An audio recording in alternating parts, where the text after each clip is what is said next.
사랑하는 여러분, 오늘도 하나님의 은혜가 여러분과 함께 하기를 바랍니다. 오늘은 여러분과 행복이라는 주제에 대해서 함께 나누도록 하겠습니다. 이스라엘아, 너는 행복한 사람이다. 하나님께서 우리에게 주시는 말씀은 신명기 33장 26절부터 29절까지의 말씀을 함께 합독하겠습니다.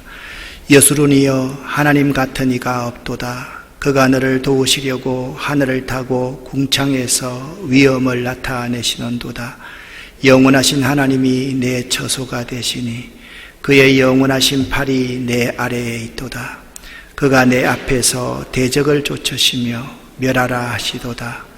이스라엘이 안전히 거하며 야곱의 샘은 곡식과 새 포도주의 땅에 홀로 있나니 곧 그의 하늘이 이슬을 내리는 곳에로다.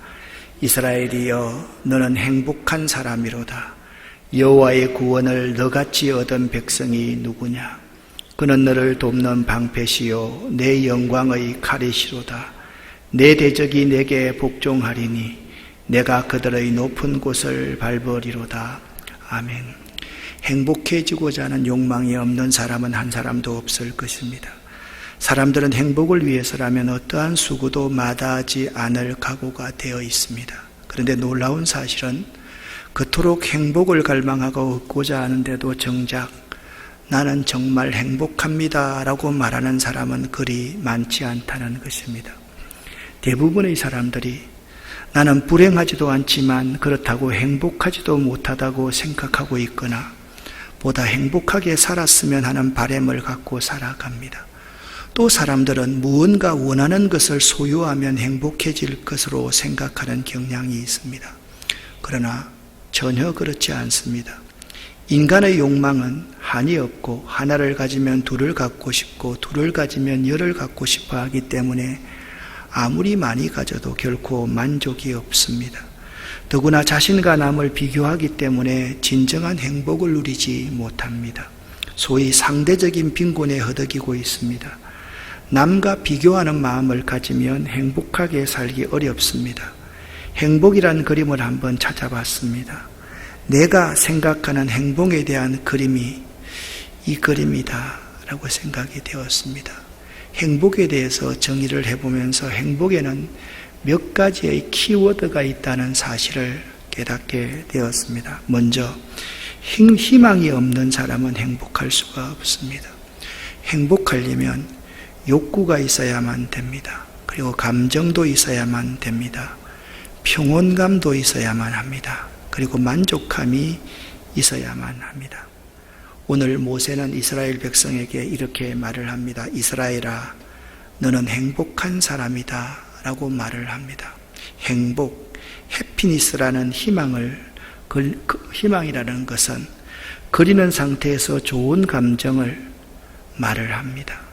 그리고 심리적인 상태 및 이성적인 경지 또는 자신이 원하는 욕구와 욕망이 충족되어 만족하거나 즐거움과 여유로움을 느끼는 상태, 불안감을 느끼지 않고 안심해야 하는 것을 말을 합니다. 그 상태는 주관적일 수 있고 객관적일 수도 있습니다. 행복에는 만족, 기쁨, 즐거움, 재미, 웃음, 보람, 가치감, 평온감, 안정, 의욕, 희망을 그림 등의 여러 요소가 행복에는 포함이 됩니다. 이들 각각의 단어들이 의미하는 행복은 각각 미묘하게 조금씩 다릅니다. 어떤 한 희망을 기준으로 그 희망이 실현되면 행복할 것 같은데 또 그 희망이 달성되었다고 해서 만족을 다 얻었다고는 할 수가 없습니다. 또 먼저 희망이 없었더라도 현재의 상태에서 좋다, 즐겁다, 평안함을 느끼면 그 부분을 만족이라고 말할 수가 있습니다. 여러분에게 묻습니다. 여러분은 행복하십니까? 우리가 보기에는 모든 것을 부족함이 없이 갖고 있는 사람이라고 할지라도 그에게 다가가서 당신은 행복하십니까? 라고 물으면 즉시 네, 행복합니다 라고 말하는 사람은 그리 많지 않습니다. 높은 지위에 있고 배운 것이 많고 가진 재물도 많은데 선뜻 행복하다고 고백하지 못하는 이유가 무엇입니까? 그 행복이 이 세상에 소유한 것으로부터 온 것이 아니라 그 마음으로부터 오는 것이기 때문입니다. 이 세상에 있다가 사라질 것으로는 우리에게 참된 행복을 얻을 수가 없고, 그러한 것들이 우리에게 참된 기쁨과 만족을 주지 못한다는 것은 우리가 너무나도 잘 알고 있습니다. 세상 것들이 주는 기쁨은 일시적인 것이고 그 행복도 순간적이고 찰나적인 것임을 기억할 수 있어야만 됩니다. 사람들에게 이런 말을 들을 수 있으면 얼마나 좋겠습니까? 너는 참 행복해 보여 라는 말을 사람들에게 들을 수 있는 사람, 그런 사람이 저였으면 참 좋겠고 그런 사람이 여러분이었으면 참 좋겠다라는 생각을 합니다. 너는 참 행복하게 보여, 그런 말입니다. 심리학적 용어 가운데 정서적인 전이라는 말이 있습니다. 이 심리학에서 이모셔널 컨테이전이라는 이 단어, 특히 컨테이전이라는 이 단어는 감염, 전염병이라는 의미로 쓰여집니다. 정서가 감염, 전염된다라는 말입니다. 부모가 행복하면 자녀의 행복지수가 높아질 수가 있습니다. 목사가 행복하면 교인들도 행복할 가능성이 많습니다. 목사가 목회를 하는데 쪼들리지 않고 그냥 여유롭게 목회를 할 수 있고, 어떤 교인들이 다가와서 만나고 싶어 해도 마음을 열고 함께 만날 수 있을 정도로 여유로움, 행복할 수 있다라고 하면 교인들도 행복할 가능성이 높습니다. 그리스도인이 행복하다면 이 사회도 훨씬 더 밝아질 것입니다. 왜냐하면 그리스도인과 교회는 세상과 세상 사람들을 위해서 존재하기 때문에 그렇습니다. 세상 사람들과 세상이 교회와 그리스도인을 위해서 존재하는 것이 결코 아닙니다. 그런데 우리들은 이 성경 말씀을 잘못 이해해서 우리가 성경에서 죄인이다라고 그렇게 말을 하니까 항상 인상을 찌푸리고 이웃에게 기쁨과 즐거움, 행복을 감염시키지를 못합니다. 우리 그리스도인들이 행복하지 못하면 세상에 행복을 감염시키고 퍼뜨릴 수 없기 때문에 그 개인도 불행하고 세상도 불행하게 되는 것입니다. 죽음을 눈앞에 둔 한 사람이 있었습니다. 그 사람은 모세입니다. 이 모세는 나이가 들면 들수록 하나님 앞에 하나님의 사역을 잘할 것 같았습니다. 그래서 하나님 앞에 모세가 요구를 합니다. 하나님, 내가 나이가 120이 가까워지니까 이제 잘할 수 있을 것 같습니다. 저를 적과 꿀이 흐르는 가나안 땅에도 넣어 주십시오 라고 하나님께 요청을 했지만 하나님은 단번에 노라고 말을 합니다. 아니, 노가 아니라 네버라고 이야기를 합니다. 너는 적과 꿀이 흐르는 가나안 땅에 들어갈 수 없다. 그래서 모세가 그때부터 하였던 일이 뭐냐? 지난 40년간의 광야의 모든 여정을 회고합니다. 그리고 광야에서 죽어버린 1세대가 아니라 그들의 후손인 2, 3, 4대들에게 하나님의 율법의 말씀을 재교육합니다. 그리고 가나안 땅에 들어가서 그 2, 3세대들이 하여야 될 일들을 그들에게 제시하는 그러한 역할을 합니다. 신명기라는 책은 하나님이 이스라엘에게 약속한 땅 가나안이 보이는 가데스 바네아에서 출애굽한 이스라엘 백성이 걸어온 지난 40년간을 회고하면서 지도자 모세가 행한 설교와 권면과 교훈의 말씀을 기록한 책이 신명기서입니다. 특별히 오늘 읽은 신명기 33장은 모세가 이스라엘의 12지파를 축복하고 난 후에 하나님의 사람 모세가 죽기 전에 이스라엘 자손을 축복하는 내용입니다. 사실 이스라엘만큼 하나님의 복을 받은 민족은 없을 것입니다. 모세도 축복의 마지막 부분에서 이스라엘이여 너는 행복자로다 라고 했습니다. 그런데 말입니다. 지금 이스라엘의 현실은 과연 행복할 수 있는 상황일까요? 전혀 행복할 수 있는 상황이 아니었습니다. 지도자 모세가 죽음을 앞두고 있습니다. 그 시대의 지도자가 죽는다는 것은 그 공동체의 절망을 의미합니다. 그리고 광야 2세대, 3세대는 하나님의 은혜와 사랑을 점점 잊어갑니다. 그리고 아직은 광야입니다. 그리고 눈앞에 놓인 여러 가지 장애 또는 장애물들, 해결해야 될 난제들이 절비한 현실들이었습니다. 뿐만 아닙니다. 자기들이 들어가야 될 가나안에는 장대한 가나안의 7 족속들이 떡 버티고 있는 상황입니다. 이스라엘의 현실은 결코 행복할 수 있는 현실이 아닌 것입니다. 이러한 상황에서 모세는 유언으로 이스라엘을 축복하면서 그들에게 이렇게 말을 합니다. 이스라엘아, 너는 행복자로다 라고 말씀하고 있습니다. 이 하나님의 말씀인 이 성경에 나오는 행복한 이스라엘의 조건이 있습니다. 그 조건을 우리가 잘 알아야만 합니다. 26절 말씀을 보면 여수론이여 하나님 같은 이가 없도다 말씀합니다. 그러니까 행복의 첫 번째 조건은 하나님을 자기 하나님으로 섬기는 사람이 행복한 사람이 될 수가 있습니다. 또 하나님은 이스라엘을 구원해 주시고 보호해 주시고 인도해 주셨습니다. 그러기에 그 하나님의 은혜에 감사하는 사람이 행복한 자가 될 수가 있습니다. 모세는 이스라엘 자손을 애굽의 종살이에서 해방시켰으며 40년간 광야 생활을 처음부터 끝까지 직접 체험한 사람입니다. 그는 그 모든 이스라엘의 역사 한 중심에 서 있는 사람이었습니다. 하나님이 이스라엘을 얼마나 사랑하시는지, 이스라엘 백성들이 하나님 앞에 얼마나 배은망덕한 삶을 살았는지 그 모든 것을 다 머무러서 알고 있는 그러한 사람이었습니다. 지난 광야의 40년의 모든 어려움을 이겨내고 이제 약속의 땅인 가나안 땅의 문턱에 지금 가데스 바네아에 덕 서서 이 모든 지난 과거가 하나님의 은혜임을 모세는 선포했습니다. 모세는 내가 이렇게 여러분들을 잘 인도했다고 자기 공로를 조금 드러낼 만도 한데 전혀 자기 공로를 내세우지 아니하고 모든 영광을 다 하나님께 돌렸습니다. 여러분, 행복의 두 번째의 조건은 그 하나님의 은혜에 감사하는 사람이 참 행복한 사람입니다. 그리고 하나님의 약속 아래에 있을 때 이스라엘은 참 행복할 수가 있었습니다. 하나님의 언약 아래에 있다라는 것은 3가지 의미가 있습니다. 하나님이 나의 하나님이 되고 내가 하나님의 백성이 되는 겁니다.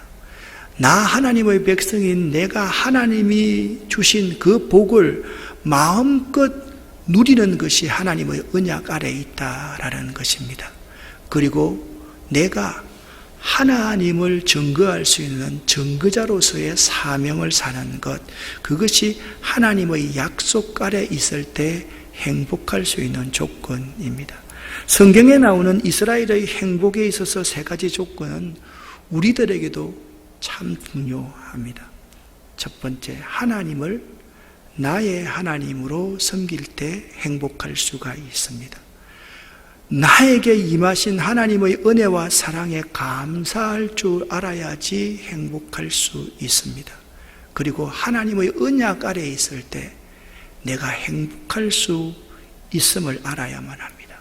여기 한 사람이 있습니다. 그는 7살 때 집을 잃고 길거리로 쫓겨났습니다. 그때부터 혼자 힘으로 가족을 먹여 살려야 했습니다. 9살에는 정신적인 지주였던 어머님이 돌아가십니다. 22살에는 첫 번째 벌인 사업이 처절하게 실패했습니다. 23살 때에는 주의회에 진출하려다가 실패합니다. 실패 후에 법학대에 입학하려다가 낙방하게 되었습니다. 24살 때 어렵게 빌린 돈으로 사업을 시작하였으나 연말에 완전히 파산하고 그 돈을 갚기 위해서 자그마치 17년 동안이나 일을 하여야만 했습니다. 그 해에 약혼자가 갑자기 사망하여서 마음에 깊은 상처를 받습니다.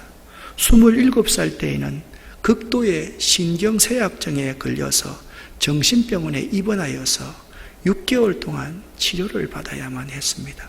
29살 때에는 주의회 대변인 선거에서 패배합니다. 34살 때 하원의원 선거에서 패배합니다. 39살 때 또다시 하원의원 선거에서 패배하고 49살 때 고향으로 가서 국유지 관리인이 되고자 하나 그나마도 실패합니다. 45살 때 미 상원의원 선거에서 패배하고 47살 때 부통령 후보 지명전에서 패배하고 49살 때 상원의원 선거에서 또 패배합니다. 그러다가 마침내 51살 때 미국 16대 대통령이 됩니다. 그가 미국의 16대 대통령 아브라함 링컨입니다. 그는 한 번도 성공한 적이 없습니다. 그러나 참고 기다리며 준비하였습니다. 넘어지면 일어서고 실패하면 전열을 가다듬고 다시 전진하였습니다. 그리고는 마침내 하나님의 뜻에 부합하는 정치를 세상에 펼친 위대한 대통령이 되었습니다. 그는 이렇게 말했습니다. 내가 걷는 길은 험하고 미끄러웠다. 그래서 나는 자꾸만 미끄러져 길바닥 위에 내동댕이 쳐졌다. 그러나 나는 곧 기운을 차리고 나 자신에게 이렇게 말했다. 길이 미끄럽기는 해도 낭떠러지는 아니야. 길이 미끄럽기만 해도 낭떠러지는 아니야. 이 아브라함 링컨이 행복에 대해서 이런 말을 했습니다. 사람은 행복하기로 마음먹은 만큼 행복하다. 참 공감이 되었습니다. 사람은 자기가 행복하기로 마음먹은 만큼 행복할 수 있는 존재입니다. 복은요, 하나님이 주시지만 행복은 그분 안에서 우리들이 심고 가꾸고 결실을 거둘 수 있는 것이 행복입니다. 행복은 우리 인생과 똑같습니다. 행복은 농사 짓는 것과 똑같습니다. 씨를 뿌려야 되고 심어야 되고 가꾸어야 되고 그래서 결실을 거둘 수 있는 것이 행복이지, 행복이 그냥 하루아침에 우리에게 쑥 주어지는 것은 아니라는 사실을 알아야만 합니다. 하나님께서 우리에게 행복을 가꾸라라고 말씀을 하십니다. 행복을 가꾸라 하신 하나님은 과연 어떤 분일까요? 하나님이 어떤 분이기에 우리에게 행복을 가꾸라고 말씀을 하시는 분이십니까? 26절 말씀을 보면 그가 너를 도우시려고 그렇게 말씀하고 있습니다. 그 하나님은요, 우리에게 행복을 가꾸라고 하신 하나님은 나를 도우시는 분이십니다. 하나님은 나를 도우시는 분이 우리에게 행복을 가꾸라고 말씀하십니다. 27절 말씀에 보니까 영원하신 하나님이 너의 처소가 되시니, 하나님을 그냥 하나님이라고 말씀하지 않고 영원하신 하나님이라고 말을 하고 있습니다. 그런데 그 하나님이 나의 처소가 되시는 분이십니다. 처소가 무엇입니까? 내가 거할 곳입니다. 나의 집이 처소입니다. 그래서 그 영원하신 팔이 네 안에 있다, 내 집에 있다, 그렇게 말씀하고 있습니다. 처소는 안전히 거하는 곳이고 우리들에게 평안을 주는 곳입니다. 하루 종일 뼈 빠지게 일하고 아무 소득 없이 들어와도 내 머리를 누일 수 있는 곳이 처소입니다. 그분이 하나님이다, 그렇게 말씀하고 있습니다. 우리에게 행복을 가꾸라고 하신 하나님이 여러분과 저의 처소가 되시는 분이라고 말씀하고 있습니다. 또한 27절 말씀을 보니까 그가 내 앞에서 대적을 쫓으시며 멸하라 하시는도다. 하나님은요, 나를 위하여서 대적을 쫓으시며 멸하시는 분이십니다. 그리고 나에게 자기 이름을 의지해서 대적을 쫓아라, 대적을 멸하라라고 말씀하시는 분이 우리에게 행복을 가꾸라고 하시는 하나님이십니다. 그리고 29절 말씀을 보니까 이스라엘이여 너는 행복자로다. 여호와의 구원을 너같이 얻은 백성이 누구뇨? 하나님은 나의 구원자가 되시는 분이십니다. 그 구원자 되시는 하나님이 행복을 심고 행복을 가꾸고 행복을 거두어 드리라 그렇게 말씀하고 있습니다. 29절 말씀을 보니까 이렇게 말합니다. 29절을 제가 쉬운 번역으로 적어 놓았습니다. 여호와께서 너희의 방패시고 너희의 돕는 분이며 너희의 영광스러운 칼이시다. 아멘. 하나님은 나에게 승리를 주시는 분이십니다. 29절 하반절을 세 번역으로 번역해 보니까 이렇습니다. 너희의 원수가 너희 앞에 와서 자비를 간구하나 너희는 그들의 등을 짓밟는다 라고 말씀하고 있습니다. 사랑하는 여러분, 여러분과 저에게 행복을 가꾸라고 하는 하나님의 이 5가지의 성품, 속성을 여러분 잘 기억할 수 있기를 바랍니다. 하나님은 나를 도우시는 분이십니다. 하나님이 나의 집이 되시는 분이십니다. 하나님은 나의 대적을 쫓으시며 멸하시는 분이십니다. 하나님은 나의 구원자가 되십니다. 하나님은 궁극적으로 나에게 승리를 주시는 분이십니다. 사랑하는 아름다운 교회 성도 여러분, 항상 행복하려고 하면 나의 하나님이 어떤 분인가를 잊지 않아야지 행복할 수가 있습니다. 여러분, 나에게 행복을 심어라, 행복을 가꾸라, 행복을 거두라고 하시는 그 하나님이 어떤 하나님가를 모르시면 결코 행복해질 수가 없다라는 것입니다. 자, 우리에게 행복을 가꾸라라고 말씀하시는 그 하나님이 오늘 이렇게 말합니다. 너는 행복한 사람이다 라고 말씀하고 있습니다. 하나님이 우리를 향해서 너는 행복한 사람이다 라고 그렇게 말씀하시는 것입니다. 현재의 내 상황은 그렇지 않더라도, 내 생각은 내가 행복한 사람이 아니라 할지라도 나를 지으시고 나를 부르시고 나를 보내신 하나님께서 너는 행복자이다 라고 말씀하시면 그 말씀을 인정하고 받아들여 보시기를 바랍니다. 이 사실을 믿고 나갈 때 기적은 일어나고 한없는 행복을 누리게 될 것입니다. 여러분, 하나님께서 이스라엘을 향해 어떤 호칭을 쓰고 있는지를 한번 보시기를 바랍니다. 먼저 하나님은 이스라엘을 향해 여수룬이여 라고 호칭하십니다. 이 여수룬이라는 말이 매우 중요합니다. 여수룬이라는 말은 의 또는 의로운 자라는 뜻으로 이스라엘 민족을 부르는 호칭입니다. 특별히 이 여수룬이라는 이 단어의 특별한 의미를 알아야만 합니다. 이 단어는 의롭게 살지 못하는 사람, 사랑받을 행동을 하지 못하는 사람이지만 그럼에도 불구하고 그를 의롭고 사랑받는 사람이라고 인정하실 때 부르는 이름이 여수룬이라는 이름임을 알아야만 합니다. 이스라엘 백성들의 삶을 한번 보십시오. 광야 생활의 40년간을 다 마쳤습니다. 요단강 너머의 가나안 땅이 흔히 보이는 모압 땅 가데스 바네아에서 그들의 인생을 회고해 보니까 이스라엘 백성들의 인생은요, 딱 2가지로 요약할 수가 있습니다. 하나는 원망과 불평으로만 점철한 생활을 했습니다. 또 하나는 하나님의 말씀을 따라 살지 못하면서 우상 숭배를 했던 그 이스라엘 백성들이었습니다. 그들은 하나님의 사랑을 받을 수 없을 줄 알았습니다.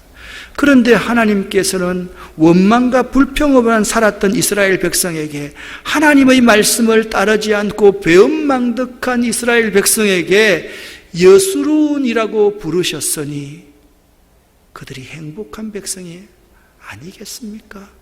그렇지 않습니까? 그들은 행복할 수밖에 없었을 것입니다.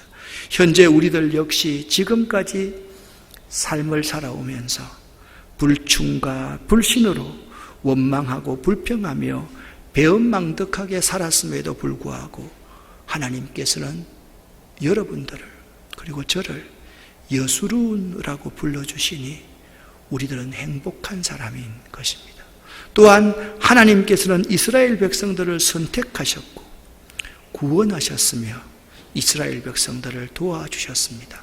사실 이스라엘은 소수민족이었고 애굽에서 노예로 살았지만 너는 행복한 사람이라고 말씀하신 이유는 영원하신 하나님께서 그 이스라엘을 선택하셨고 이스라엘과 동행하시고 이스라엘을 도우셨기 때문입니다. 인생을 조금씩 살아보느라면 이런 것을 느낄 수가 있습니다. 세상에 영원한 것도 끝까지 내 곁에서 나를 도와줄 수 있는 사람은 아무도 없습니다. 그러나 우리들이 사망의 엄침한 꼴짜기 같은 이 세상에서 사노라면 주님만이 우리의 처소가 되시고 우리의 집이 되시고 우리의 기댈 언덕이 되시고 우리들이 그분의 영원하신 발 아래에 있기에 행복할 수가 있는 것입니다. 28절 말씀을 여러분과 제가 함께 읽겠습니다. 이스라엘 백성은 안전한 곳에 누울 것이며 야곱의 우물은 아무도 건드리지 못할 것이다. 그 땅은 곡식과 포도주가 가득한 땅이며 하늘에서는 이슬이 내린다. 아멘. 지금 이스라엘이 서 있는 곳은 가나안이 아닙니다. 광야입니다. 지금 이스라엘이 서 있는 이곳은 안전한 곳이 아닙니다. 그런데 하나님께서는 오늘 28절에 이렇게 말합니다. 이스라엘은 안전한 곳에 누울 것이며 어떤 원수들도 야곱의 우물들을 건드리지 못할 것이다. 그 시대의 우물은 생명의 상징이었습니다. 물이 있는 곳에 개인과 공동체가 살 수 있었습니다. 어떤 자들도 야곱의 우물들을 아무도 건드리지 못할 것이다 라고 말씀하고 있습니다. 지금 이 땅은 광야입니다. 이 땅에서 거둘 수 있는 것이 아무것도 없습니다. 그런데 믿음의 눈으로 가나안을 바라보니까 이 땅이 곡식과 포도주가 가득한 것이에요. 하늘에서는 이슬이 내려서 부족한 비를 다 보충해서 그 곡식과 열매들을 자라게 하셔서 거두게 하시겠다라고 말씀하고 있는 것입니다. 이 28절 말씀은 야곱의 샘에서 물이 흘러나오듯이 족장 야곱으로부터 거느난 이스라엘의 모든 지파를 가리키는 말입니다. 이스라엘의 모든 지파가 곡식과 포도주가 풍성한 땅 그리고 젖과 꿀이 흐르며 이른 비와 늦은 비가 때를 따라 내리는 땅 가나안을 차지하여서 누리게 될 것을 28절에서 말씀하고 있습니다. 그러니 어떻게 이스라엘 백성이 행복하지 않을 수가 있습니까? 하나님께서 현재는 광야이지만 곧 풍성한 축복의 열매를 주신다는 사실을 알고 있기 때문에 이스라엘은 행복한 자일 수밖에 없었던 것입니다. 사실 이스라엘은 하나님이 축복하지 않으면 결코 젖과 꿀이 흐르는 가나안을 차지할 수가 없었습니다. 하나님께서 축복하시니 행복하지 않을 수 없는 백성이 이스라엘이었습니다. 우리들도 마찬가지입니다. 하나님께서 축복하시니 행복하지 않을 수 없는 사람이 여러분과 저임을 믿으시기를 예수 이름으로 간절히 축원합니다. 여러분과 제가 29절 말씀을 함께 읽어보겠습니다. 이스라엘이여 너는 행복한 사람이로다. 여호와의 구원을 너같이 얻은 백성이 누구냐? 그는 너를 돕는 방패시요 내 영광의 칼이시로다. 내 대적이 내게 복종하리니 내가 그들의 높은 곳을 밟으리로다. 아멘. 여기 29절 상반절에 너는 행복자로다 라고 말씀하고 있습니다. 여기 행복한에 해당되는 히브리어 아쉬레라는 단어는 충만한 행복, 완전한 행복을 의미합니다. 그러므로 29절은 이렇게 해석하는 게 옳습니다. 너는 지극히 행복하다라는 뜻입니다. 이스라엘아, 너는 지극히 행복한 자이다 라고 말씀하고 있는 것입니다. 또한 29절에서 내가 그들의 높은 곳을 밟으리로다 에서 높은 곳을 밟는다는 싸움에서 승리한다는 뜻입니다. 이 말은 싸움에서 고지를 점령하는 것이 승리의 강건이 된 데서 연유한 말입니다. 그런 맥락에서 70인역에서는 이렇게 의역을 하고 있습니다. 네가 그들의 목을 밟을 것이다 라고 말했습니다. 여러분, 맹수가 사냥을 할 때 아무리 등을 물고 그래도 이길 수가 없습니다. 목을 물어야지 이길 수가 있듯이 이스라엘 백성들이 그들의 목을 밟을 것이라는 것은 완전한 승리, 온전한 승리를 얻을 것이다라고 말씀하고 있는 것입니다. 하나님께서 우리에게 복을 주시기 위해서 대적들을 물리쳐 주셔서 우리를 온전한 승리를 얻게 해주시니 우리가 행복할 수밖에 없다라고 말씀하고 있는 것입니다. 사랑하는 여러분, 오늘 말씀에 의하면 하나님께서 우리들을 이렇게 말씀하십니다. 우리들은 지극히 행복한 자입니다. 나는 지극히 행복한 자입니다. 이 사실을 꼭 기억할 수 있기를 예수 이름으로 간절히 축원합니다. 기도하겠습니다. 살아계신 아버지 하나님, 감사합니다. 하나님께서 우리들에게 너는 지극히 행복한 자이다 말씀하셨습니다. 감사합니다. 상황이나 현실을 보지 않기를 원합니다. 내 마음의 상태만 보지 않기를 원합니다. 믿음으로 하나님을 바라보기를 원합니다. 그 하나님이 어떤 하나님인지 확신할 수 있기를 원합니다. 우리의 이 행복한 것을 이 세상 사람들에게 감염시키고 전할 수 있는 저희들 되기를 원합니다. 예수 그리스도 이름으로 축복하옵고 간절히 기도 올립니다. 아멘.